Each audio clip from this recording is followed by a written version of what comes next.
It was fucking awesome! The Force, it's calling to you.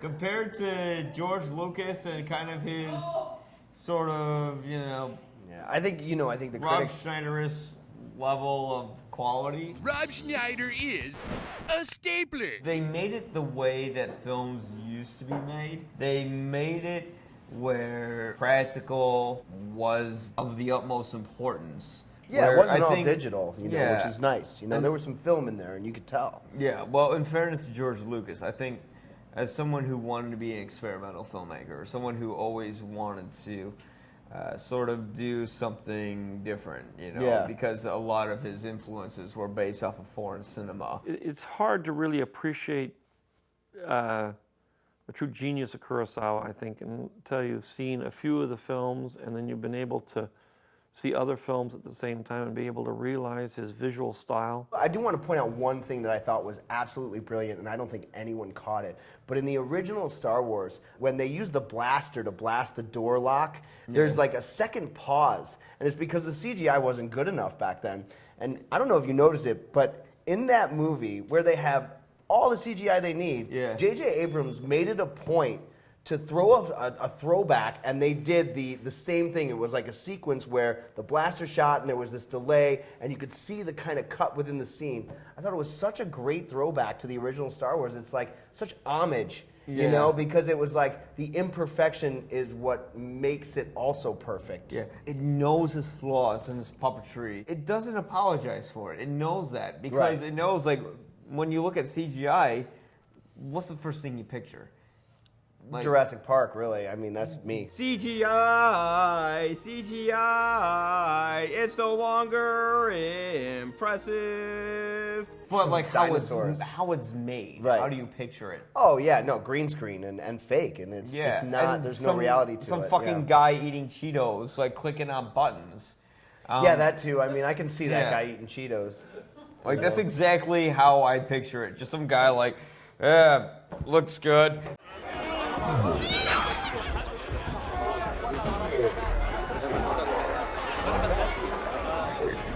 I mean, of course, that's not how it's made. They have like hundreds of guys making it. And they're probably all eating Cheetos. You're watching a cartoon and not a movie. And this movie aesthetically, takes that approach. JJ's trying to make sure these movies have a physicality to them. We truly are out in a desert, a real desert. I would say it was better than Return of the Jedi, where it was more consistent thematically. You get the Ewoks.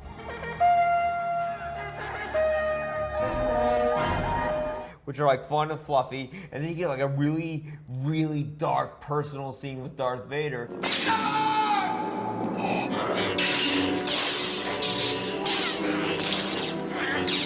And then you get the rebels fighting the Empire. Fighters coming in.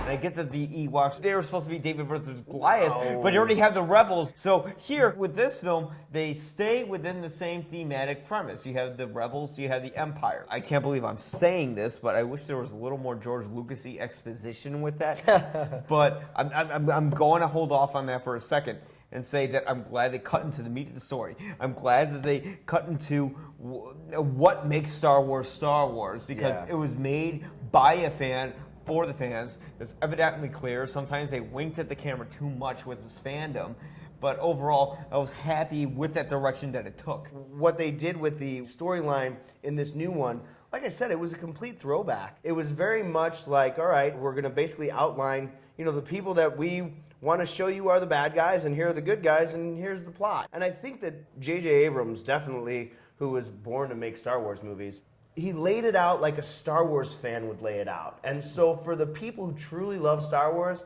and me being one of them, I walked out and I was like, yes, this is what I wanted. This is exactly what I wanted to see. I wanted to see Star Wars again. And when I walked out, I felt like I watched a Star Wars movie. Not like The Phantom Menace, and I mean, I bared through Attack of the Clones, and, Revenge of the Sith was It was okay, but the truth of the matter is that I was disappointed. When I walked out of the movie last night with you, the first, and you remember, I was like, I wanted to talk about it because it was so good for me that I just wanted to just, you know, those moments after you see a good movie where like, you remember this and you remember that. And you remember I wanted to share it so bad with you. I was so fucking holding it back. And we're not going to get into spoilers because we're not assholes. No. Wow, what an ending! Who'd have thought Darth Vader was Luke Skywalker's father? Thank you, Mr. Blow the Picture for me. People were excited. You know, people were invigorated by the idea of a new Star Wars trilogy and starting off on the right foot. And that's a really big deal, you know, especially nowadays with so many critics and so many people who want to point out the littlest of mistakes. Oh my God, everything with internet reviews, internet opinions.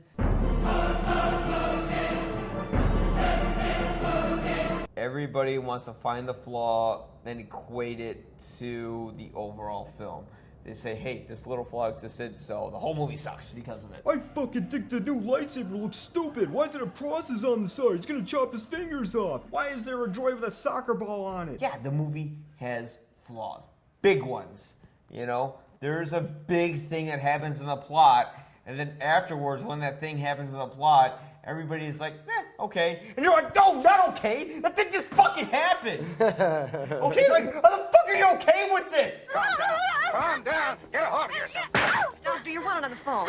I think while I was watching the movie, I didn't want to, like, fucking freak people out in the audience. Yeah. But, like, I was actually kind of getting a lump in my throat because I'm like, oh my God, it's real Star Wars, real Star Wars. No. You're a pussy.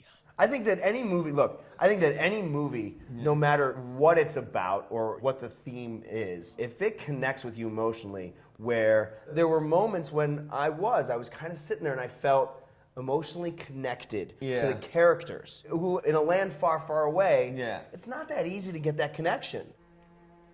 I'm haunted by the kiss that you should never have given me. My heart is beating, hoping that that kiss will not become a scar. The way this movie was shot, you know, was great because it actually kind of took a chance for Star Wars films. The first thing I'll do is I'll go and I'll shoot a wide shot. I'll just set the camera up in the corner. There's some slow motion during a crucial dramatic segment in it. There's a lot of movement of the camera, but not too much, you know? It doesn't over-Abrams itself. Even like the physicality of like the Falcon and like just the different scenarios that they put the Millennium Falcon through. There are moments just any action sequence, the camera's always moving, and it was giving you different views. It's giving you, you know, spinning around. It's going towards the subjects. It's going out. It's sort of Spielbergering itself because, you know, Abrams his cinematography is very, very. Well, I turned into Barbara Walters there. I was gonna say Elmer Fudd, but let's hunt some wabbits. Yeah. Hey. There's something awfully screwy going on around here. We talk about, You need another beer. Have you ever been in Schenectady? The strengths of the movies. Yeah. But let's talk a little bit about the weaknesses. No! This is gonna sound crazy. Oh, yeah. But, like, George... For as much, like, I hate exposition, and clearly JJ does it, because this movie's like, fuck the prequels, fuck the way they looked, fuck the exposition. At a certain point, I'm like, so how did the Empire stay powerful after they murdered the Emperor and the second Death Star blew up, and then in this film they build an even bigger Death Star with a blatantly obvious, laughable display where you see, hey, here's the first Death Star, here's this new Death Star. That was hilarious. Like, that was definitely one moment. That was like where unintentionally funny. Where guys, I'm like, I don't know if you were going for that. Yeah, like JJ's like, you get it, you fucking morons. You know. The problem is this movie is such homage.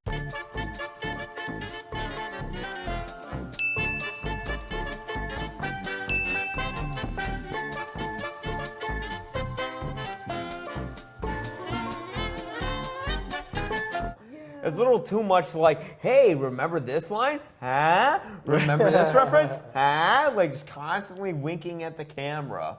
We're home. I want to see what Rian Johnson does with Episode 8. I think Episode 8 is going to explain a lot of things that happened. Yeah. It's going to be the centerpiece of the story. Which is why it's going to be as good. Yeah. I mean, Empire, in a lot of ways, was sort of like, it explained, like, hey, you want to know how this stuff happened? Exactly. You know, like, it kind of went not a little. It went a lot more into detail about Anakin Skywalker. Right, exactly. You know, like all the prequels exist because of fucking Empire. Yeah. Over that one line. Obi-Wan never told you what happened to your father. He told me enough. He told me you killed him. No. I am your father. Star Wars Episode 7, The Force Awakens. It's good. There's no George Lucas poison in it. And they barred the doors when you try to come into the meetings. And you don't have to worry about safety because there will be 4 deputy sheriffs at every movie theater just for you. If you see a George Lucas, make sure to immediately report it to the authorities. And yeah, it's good. Good. Yeah. Woo!